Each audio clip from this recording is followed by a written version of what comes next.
All right, we got a chance to talk now with Pat Kalpin, the head coach for the Osakis girls. I'll tell you, Coach, talk about this win and talk about some of the individuals, especially say, what did Maddie Forsell do for you in the second half? Oh, geez. I'll score 18 points, you know. I mean, we felt that, you know, at halftime, I told her Maddie's a good shooter. I mean, there's no doubt about it. And I just kept telling her, you've got open shots. You need to start knocking them down. If we want to win this game, we need you to start knocking down shots, taking your shots. And, you know, it took a while. It took some prying to get her to do it. But she was huge that second half. And I don't know how many she missed, but she didn't miss many. And, you know, she just stepped up big, and that's what we needed. Yeah. We needed somebody else to step up, and that's what happened that second half for us. And, you know, to talk about, you know, that Pelzer can score and the job that Savageau did tonight. Oh, you know, Pelzer's good. I mean, she's really good, and she draws so much attention, and she hurts you in so many ways because she sees the court. You know, you help too much, she finds the open people really well, and you know, Annalise just worked her tail off on her, I know, and you know, you got to give them credit because they did find the open person and the open kids, and their kids knocked down shots, but Annalise worked her tail off, I know, and I, you know, held her to probably one of the lowest lows that she's had it against us for a few years. So, you know, I guess that's a good testament to her and the rest of the team because we really focused on, you know, helping and doing the things that we need to do to try to get the ball out of her hands. You know, I tell you what I like too is because a lot of these athletes, you recognize them from the volleyball season. Yeah. And just to be able, I think, is a big thing to handle the pressure when it was coming down to the end. The girls, they're able to maintain, aren't they? Yeah, they are, you know, and it's crazy. Those kids are pretty resilient too, you know. You know, this group that I have right now haven't been involved in many games like this in the last couple of years.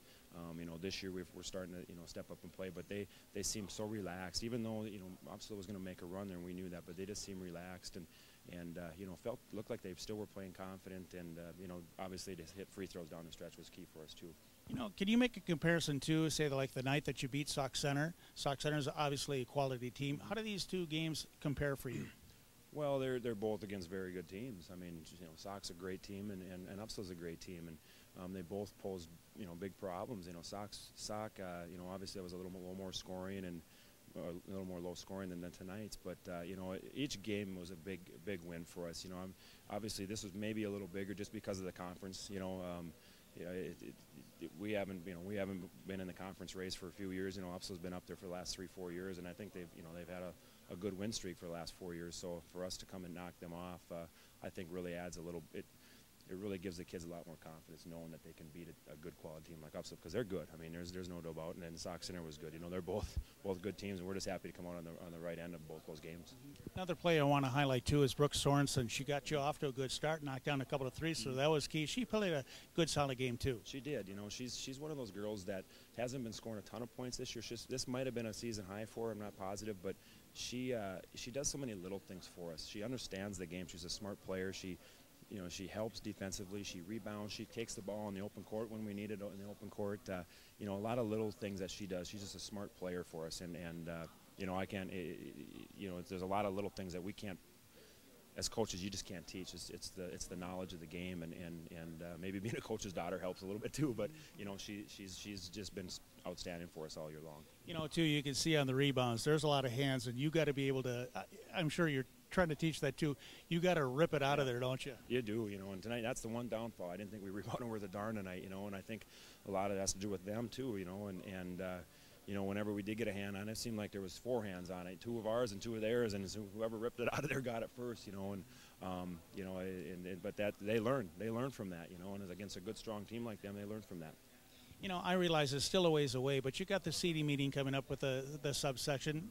Any speculation on how that's going to go? Because it's going to be tight. It is going to be tight, and you know, the only thing we can do is play each game out and get the best record we can going into that CD meeting, and then try to make an argument for your team. You know, I mean, there's a lot of good basketball teams in this section. I think you know that, and you know, we just want to give ourselves our goal coming into the regular season and get a home playoff game. I mean, we wanted a home playoff game, and you know, that's 1 through 4, and you know, we're making a case for even a little bit higher than that right now, just the way we're playing. But and had a couple good quality wins on our schedule. But you know, we've got 7 games to go, and a lot of things can happen in those 7 games. So we're not going to think too far ahead.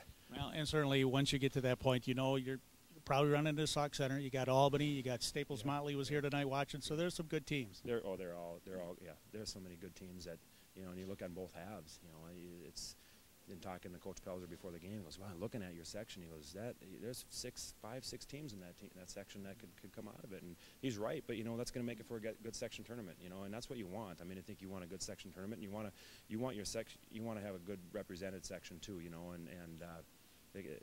again, we're looking forward to that, but we want to enjoy this tonight, and we want to get ready to beat St. John's on Thursday night, and that's what our main focus is. Well, I guess that's the deal. You showed something tonight, didn't you? Yeah, we did. It was a good win for us, so we're happy with that one, and we're going to enjoy it. All right. Thank you, Coach. Yeah, thank you. All right. That's head coach Pat Kalpin, and again, the Osakis girls winning tonight at home, 72-62 over Upsala. So we want to thank you for joining us here on Mid-Minnesota Sports. Thank you, Coach. We'll let you go, okay?